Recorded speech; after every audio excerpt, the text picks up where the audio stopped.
Hello everyone, myself Ketan Bhavsar, Assistant Professor in LJ Engineering College, Ahmedabad.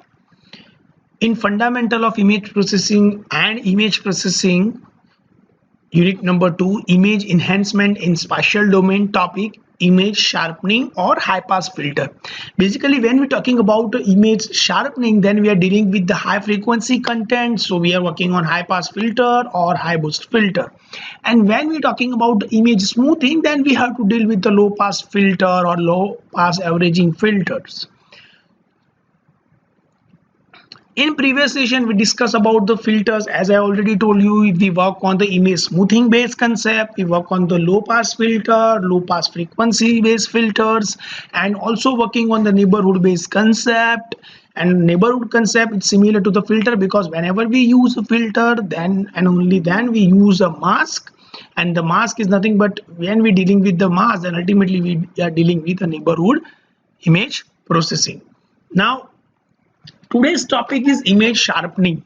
So when we're talking about the image sharpening, then we try to improve the edges of image, we try to improve the corner position of the image, or try to improve the boundaries and the region of image, which generally used to increase the quality and sharpness of the image. And for that particular region, we are dealing with a high pass content sharpening based filter. So to highlighting the fine detail or to enhance the blur details. See, whenever you capture the image, the image can be blurred because of the movement of your smartphone, or object can be move. So because of this type of the movement, the image can be blurred, or the blur portion is added inside the image. So for removing this type of the content, we use the image sharpening filter or sharpening filter for removing the blur content. And with help of the sharpening filter, we try to enhance the quality of image. May also create artifacts or amplify the noises, background, and also dealing with the frequency based content. So as you can see there, here we can see a simple diagram of image sharpening, that we are taking the original image from the left hand side, apply the high pass filter, and with high pass filter we convert the data into normalization forms in terms of zeros and ones, and also we are taking a directly normalization and we are convert the data into 0 and 1, and after applying the summation and of the summation, we again convert your data into denormalization to convert our range from 0 to 255 again, because our actual image in terms of the gray, or it can be a color, so we have to convert the data into the 20 to 255, and after that we are getting the sharpened image. So with help of this type of the content, we try to improve the quality of image as maximum as possible. Now the categories of a sharpening filter. There are the different types of category when we are dealing with a sharpening filter. It's basically high pass filter and high boost filter. When we are dealing with the high pass filter, so what is high pass filter? First of all, the question arises in our mind. The high pass filter can be used to make an image appear sharper. These filters emphasize the fine details in the image, exactly the opposite of low pass filter. Yes, because whenever we deal with the high pass filter, then we have to apply the opposite procedure as we applied in low pass filter. And as we improve the sharp image, when we are dealing or we are working on the edges, and with help of this edging we are getting the better result, and better outcome can be achieved using the high pass corners or high pass filter. High pass filtering work in exactly the same way as the low pass filter. It just use a different convolution kernel. Yes, when we are dealing with the low pass filter, then we have a kernel matrix, and that kernel matrix is totally opposite when we are working with the high pass filtering, because high pass filtering is totally opposite as a low pass filter. In an example below, notice the minus sign for the adjustment pixels. If there is no change in intensity, nothing happens, but if one pixel is brighter than its immediate neighbor, it get boosted. Yeah, with help of the neighborhood pixel images, it taking the average or it taking the reference value, and based on that reference value it try to improve the quality of image if the neighboring image is brighter, and it try to improve the quality of central pixels or a particular pixel. If it is darker, then it will also goes to a darker side. If there is no change, then if there is no change in neighborhood pixels, then here we cannot see any changes in central pixel or particular pixel. The normalization step abstracts the mean and scales the amplitude of the resulting image by dividing it for the dynamic range of the resulting range value, now 0 to 1. When you're dealing with a 0 to 1, then 1 it became a whiter image, and when you're dealing with the 0, then it became a darker image.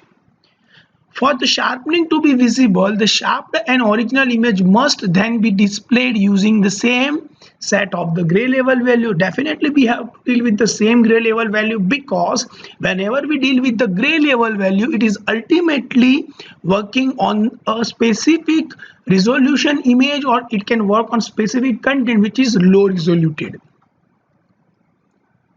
High pass filtering can also cases a small find details to be grainly extracted. As over processed, the image will look grainy and unnatural. The point source will have a dark dots around them. So whenever we deal with the high pass filters, then ultimately we have to deal with this type of the content which is unnatural. So while high pass filtering can often improve an image by sharpening details, overdoing it can actually degrade the image quality significantly. Now, how we making the high pass filter, and how we can design the high pass filter when we are dealing with a particular frequency based content. The filter should have a positive coefficient near the centroid value and negative coefficient in the outer null periphery. Means your centroid value should be positive or greater as compared to your outer periphery. So as you can see, the center value is 8 over here, and the remaining all the pixel value is -8. So ultimately when you make calculation of or make a summation of this particular matrix, then you are getting the value 0, because mask does not contain any value, and always the summation of mask is equal to 0. And we are taking here 1 divided by 9 because we have a 3 cross 3 matrix. So ultimately we have 9 pixel values. So as here you can see the different types of other examples too. You can see we have a -4 on the centroid. Then you have to take a summation of this 4 value. It became 4. Then it became 0. Same here, -8 to 8, 8 to -8, 4 to -4. So definitely you can take a negative or positive value, but for designing a high pass filter, we always recommend to take a centroid value as a higher value, and the other periphery should be lower than that. And the combination, or we can say that the summation of this matrix is always 0. The sum of the coefficient is 0, as I already told you, indicates that when the filter is passing over the region of almost stable gray level, the output of the mask is 0 or very small. So we can say that whenever we deal with this type of the filters, or whenever we're dealing with this type of the mask, then the average estimation value always 0, or summation of this matrix is always 0 or very small. Ideally we definitely take a 0 value, and because of that reason the mask does not contain any specific value from them side. The output is high when the center value offer from the periphery. Definitely whenever we deal with the high frequency based concept, then your centered value always high.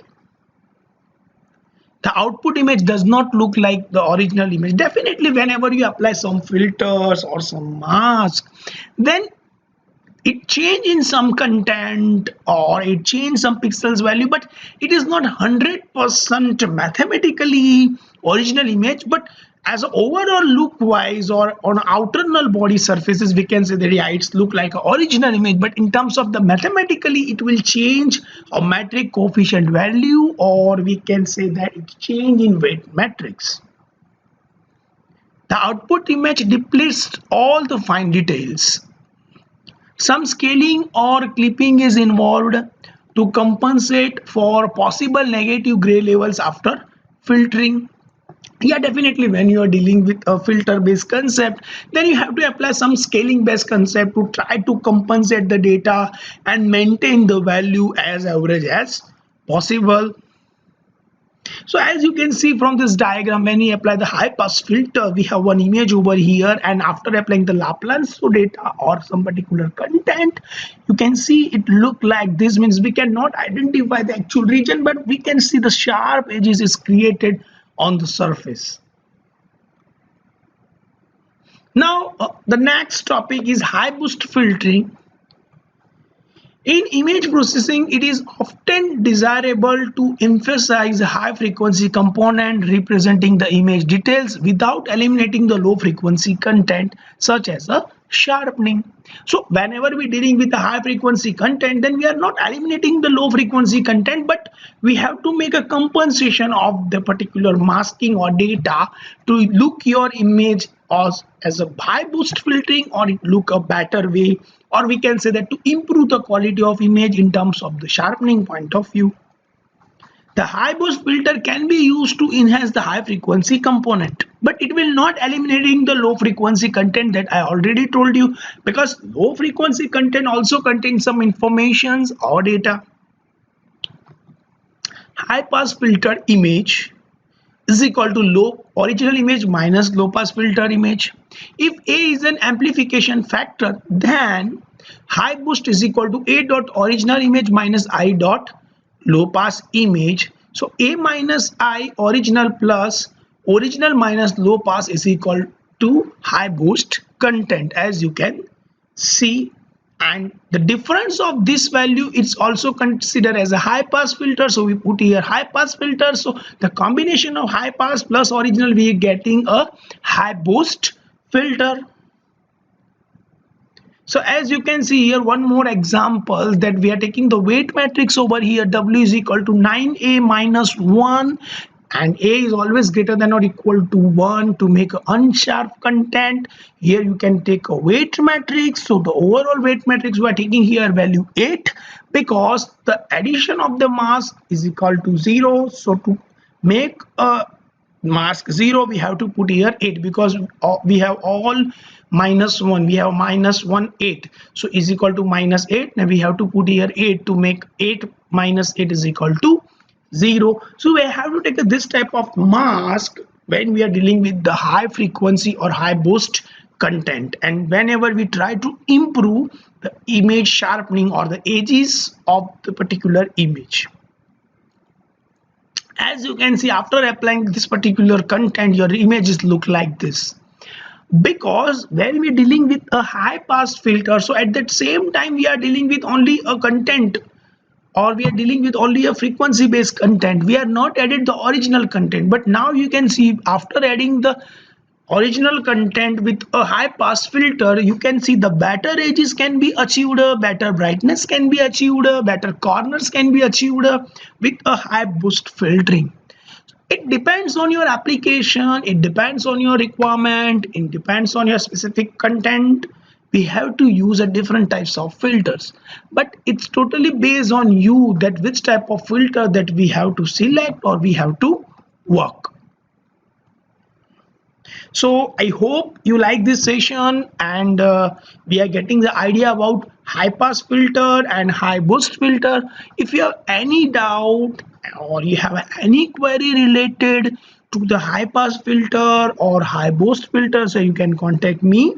And now we work on the different types of content on the practical point of view, also which type of filter we have to use as per the image or noise content available in original image. So there are the different types of noises that we have to study. It's like a Gaussian noise, uniform noise, linear noise, salt and pepper noise. There are the different types of noises available when we are dealing with the real-time data. So, and also we have a different types of filter for image smoothing and for the image sharpening. Whenever we work on the content, then we have to move on image smoothing, and when we have to work on the edge based concept, then we have to work on image sharpening. So I hope you are getting the idea about the filters and the neighborhood image processing. So if you have any doubt, then you can contact me. So thank you very much.